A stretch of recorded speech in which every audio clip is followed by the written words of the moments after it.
அஸ்ஸலாமு அலைக்கும். எல்லாத்துக்கும் வணக்கம். பிஸ்மில்லா. இன்றைக்கி நான் பிரியாணி செய்கிறதுக்கு இப்போ நான் வந்து 4 கிலோ மட்டன் எடுத்திருக்கேன். இங்கே ஒரு குக்கரில் வெந்து மூடி போட்டிருக்கிறேன், இங்கே வேக போட்டிருக்கிறேன் பாருங்கள். அப்புறம் அதுக்கு தேவையான பொருள் வந்து நான் கொஞ்சம் தனியா, கொஞ்சமாக பச்சரிசி, கொஞ்சம் வரமிளகா, மிளகு, ஒரு சிட்டிகை வெந்தயம், பெருஞ்சீரகம், 1/4 டீஸ்பூன் கடுகு, அப்புறம் இந்த கடல் பாசின்னுவாங்க, ஜீரகம், இலை, பிரியாணி இலைன்னுவாங்க, அப்புறம் வந்து 5 கருப்பு ஏலக்காய், 3 ஸ்ட்ரா அன்னாச்சிப்பூ, ஒரு 8 கிராம்பு எடுத்து வச்சுருக்கேன், கொஞ்சம் தேவைக்கேற்ற பட்டை. இதெல்லாம் ஏன்னா இங்கே நேற்று அரைச்ச மசாலாலாம் கொஞ்சம் இருக்குது, அதனால் இதெல்லாம் எடுத்துருக்குறேன். இது 4 கிலோவுக்கு உண்டானது. ஏன்னா ஆல்ரெடி இதுலேயும் இருக்குது கொஞ்சம் பொடி, நேற்று செஞ்சது. அப்புறம் பாருங்கள், 1 கிலோ வெங்காயம், 1.5 கிலோ இருக்குது, 3/4 கிலோ தக்காளி,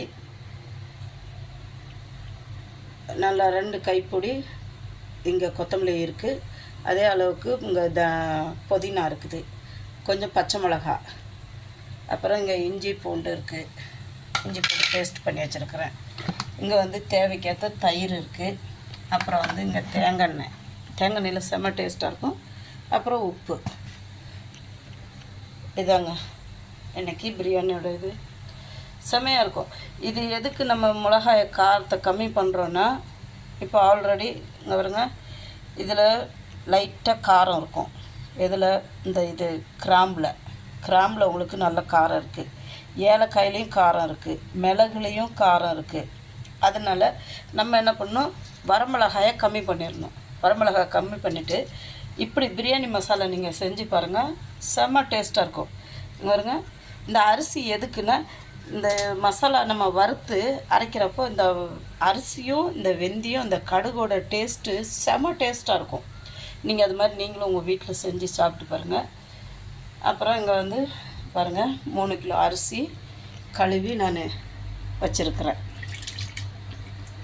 இது எங்கள் வீட்டு கார்டன். இது எங்கள் தம்பி ஒரு ஆள் ஊர்லேருந்து வந்தப்போ எனக்கு கொண்டு வந்து கொடுத்தாங்க. இப்போ 3 மாதம் ஆச்சு, இன்னும் தழுகிறல, ஆனால் துளுக்க வச்சுருக்கிறேன். பாருங்க எப்படி இருக்குது. இந்த அரிசி ஊறுது, இங்கே புதினா, கொத்தமல்லி தழை, கொஞ்சம் பச்சை மிளகாய். ஏன்னா பச்சை மிளகாய் கீற மாட்டோம், ஏன்னா பசங்கள்லாம் சாப்பிட்றதுனால காரம் ஜாஸ்தி ஆகிடக்கூடாது, கரெக்டாக இருக்கணும். எப்படி இருக்குது பார்த்தீங்களா, சூப்பராக இருக்கா. உப்பு, பிஸ்மில்லா. எல்லாம் சமைக்கிறதுனால எல்லா பாத்திரமும் இங்கே இருக்குது கச்சமுச்சான்னு, அதனால் கோச்சிக்காதீங்க. இங்கே 2 குக்கர்லேயும் மட்டன், ஒரு குக்கரில் ஆல்ரெடி வெந்துருச்சு, இதுவும் வெந்துருச்சு. இனி நான் தாளிக்கிற வேலை தான். இதை வறுத்துட்டு பொடி பண்ணிக்குவேன். ஏன்னா இப்போ வெங்காயம் வதங்கிறதுக்கு கூட போடுறதுக்கு கொஞ்சம் இருக்குது கரம் மசாலா. இதை வதக்கிட்டு வெங்காயம்லாம் வதங்கி வர்றப்போ இதை வறுத்து நம்ம பொடி பண்ணி போட்டோம்னா பிரியாணி மசாலா ரெடி. தேவைக்கேற்ற நெய் விட்டுக்கணும். வாங்க பிஸ்மில்லா செய்வோம். வாங்க, எல்லாம் பிரியாணி தாளிச்சாச்சு, தம்முக்கு போட போகிறேன். இப்போ தம்முக்கு போட்டோம்னா சரியாக இருக்கும். எனக்கு சாப்பாடு ஆக்குறப்ப யாரும் இதுக்கு யாரும் டிஸ்டர்ப் பண்ணக்கூடாது. நான் ஒண்டியாக தான் இருந்து ஆக்குவேன். எனக்கு யாரும் துணைக்கு எதுக்குமே எனக்கு பிடிக்காது. வெங்காயம் இஞ்சி பூண்டு முதல் கொண்டு நானே தான் செய்யணும், எனக்கு அதுதான் பிடிக்கும். அளவெல்லாம் எனக்கு எல்லாமே கை அளவு தான், கை அளவு செய்வேன், சூப்பராக இருக்கும். வாங்க நீங்களும் இது மாதிரி வீட்டில் செஞ்சு சாப்பிட்டு பாருங்கள். இது கொடுத்துருக்குற மசாலாலாம் நீங்கள் போடுங்களா, செம்மையாக இருக்கும் பிரியாணி. வாங்க, இப்போ நான் இது மேலே கொஞ்சம்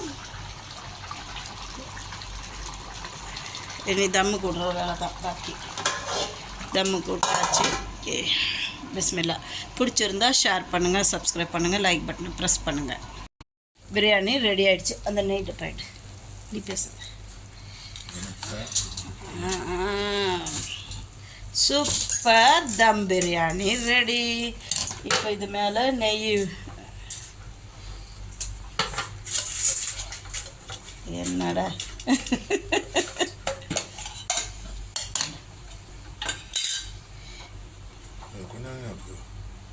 நான் எண்ணெய் கம்மியாக தானே போட்டிருக்கேன்.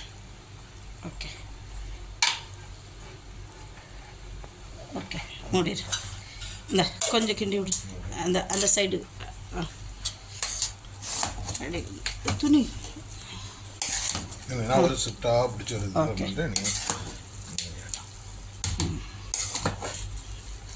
நெல் அந்தட்டு வர அந்தட்டு படுத்து. எனக்கு இன்றைக்கி எங்கள் தம்பி வந்து ஹெல்ப் பண்ணுவான். எங்கள் தம்பி எப்பயும் கேட்பான், ஆனால் நான் கூப்பிட மாட்டேன். இதை கிண்டி விட முடியாது, எனக்கு கை வலிக்கும். அதனால் தம்பியை கூப்பிட்டு ஓகே பிரியாணி ரெடி. சரி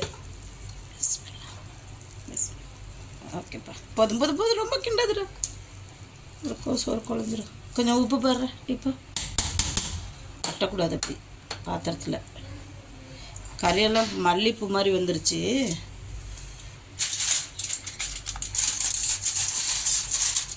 எப்படி இருக்கு? பரவாயில்ல, உப்பு குறைவாக இருந்தால் நல்லது தான். பிபி இது வராது. வாங்க